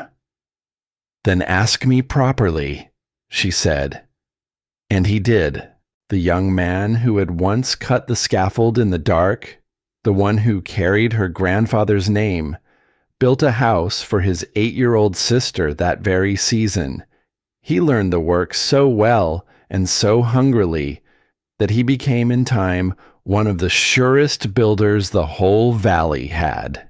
And he never quite stopped looking at Hannah with the eyes of a person who had walked up a mountain braced for the lash and been handed a door instead. That was how it spread. Not as a marvel, not as a wonder whispered across the counter at the store, but as a thing a person did with their own 2 hands, because someone they had come to trust had shown them how, because they had stood inside one of these houses through one hard night and felt the truth of it settle into their own bones, where no argument could shake it loose again. 1 house became 3. 3 became more than Hannah could count without sitting down to it. And up and down the valley, the hillsides began, here and there, to show small, orderly openings in the stone. Homes that no longer perched on top of the cold ground, waiting to be robbed of their warmth in the dark, but settled down into it, made a friend of it, and kept the people inside them warm and whole through every season the mountain chose to send. The valley was learning. Not one family making one careful choice, but a whole place, slowly, changing the terms of the old hard bargain it had always been losing. The old dog grew older still. He had been old when the whole story began. Gray at the muzzle, slow to rise from the floor. And the years that the cave house gave so freely to everyone else, it gave to him as well. Warm winters by the great stone hearth, where the cold could no longer reach to ache and gnaw in his old bones the way it once had. But the years come for everyone in the end, even the faithful ones. And on a winter evening, with the fire doing its patient work in the stone, and the warmth holding easy and steady against the dark outside, Bear lay down before the hearth in his accustomed place. He let out a long, slow sigh, the same sigh he had let out 10,000 times before. And this time, he simply did not rise from it again. Hannah found him there in the morning, curled in the warmth, his broad head resting on his paws, looking, for all the world, like an old dog who had only just that moment decided to close his eyes and rest them a while.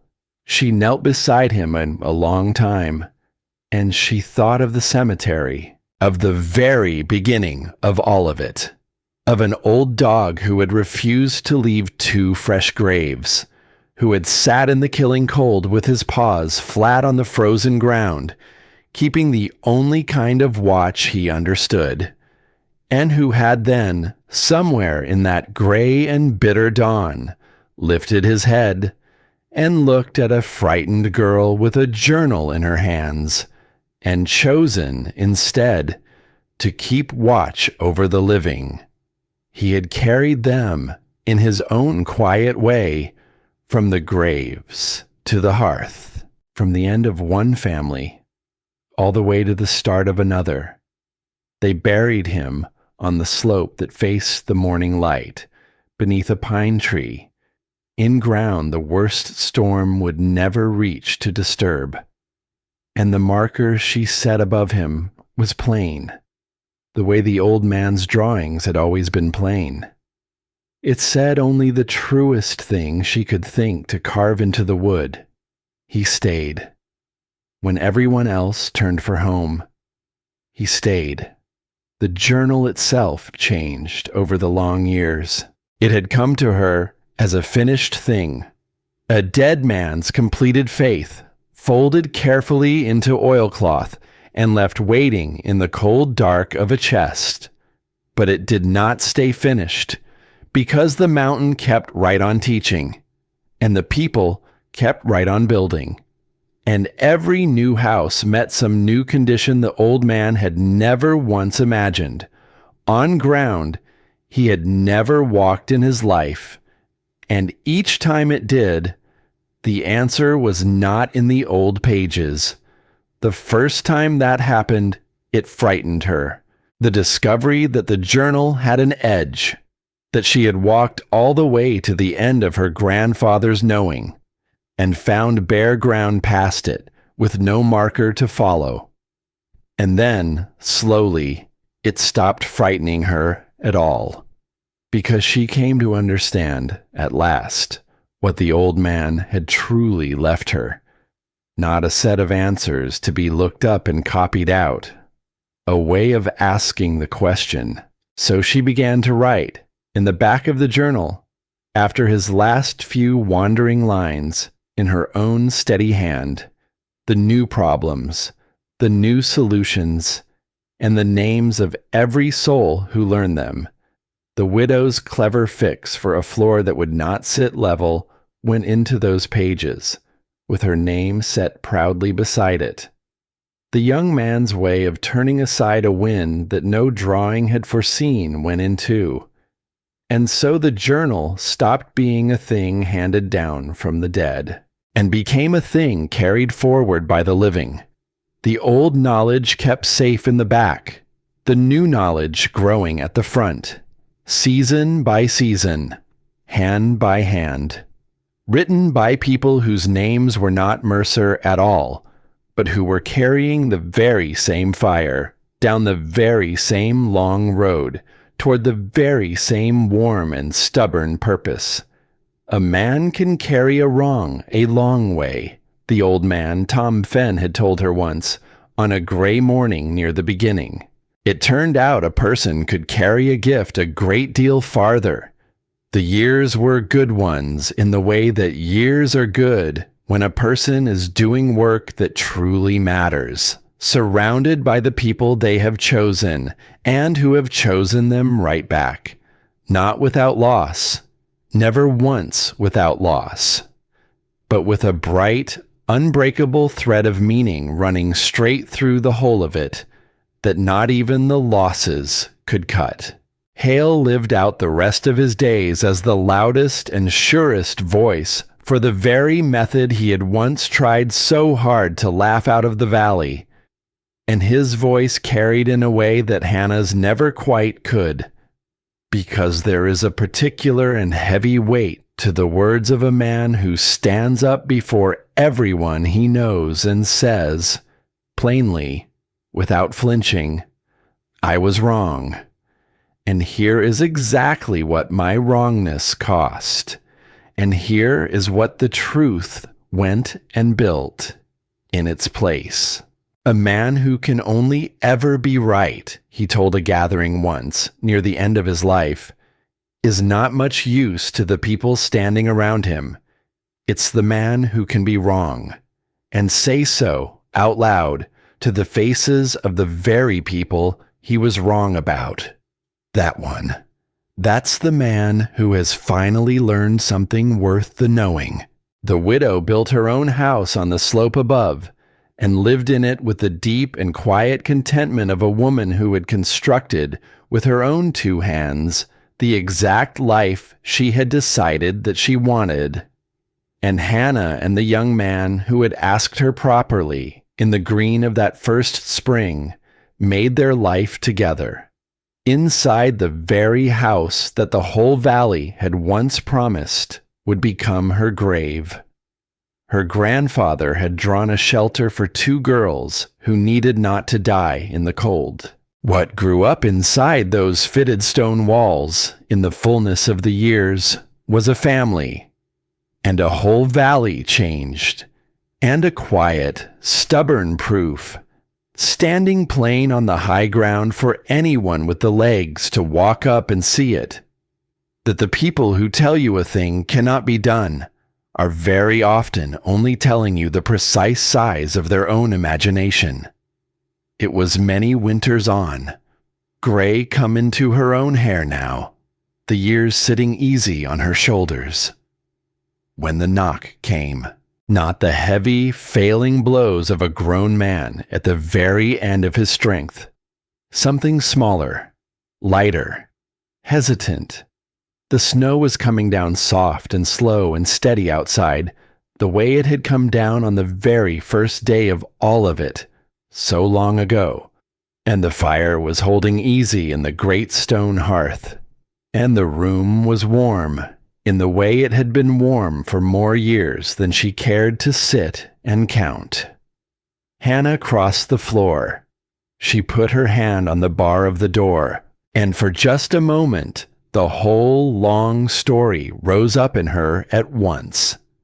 The 2 fresh graves, and the folded gray paper, and the clean cut on a length of scaffolding, and the ice on a desperate man's coat, and the door she had once opened without a heartbeat of hesitation into the worst night the valley had ever known. Then she lifted the bar, and she opened the door.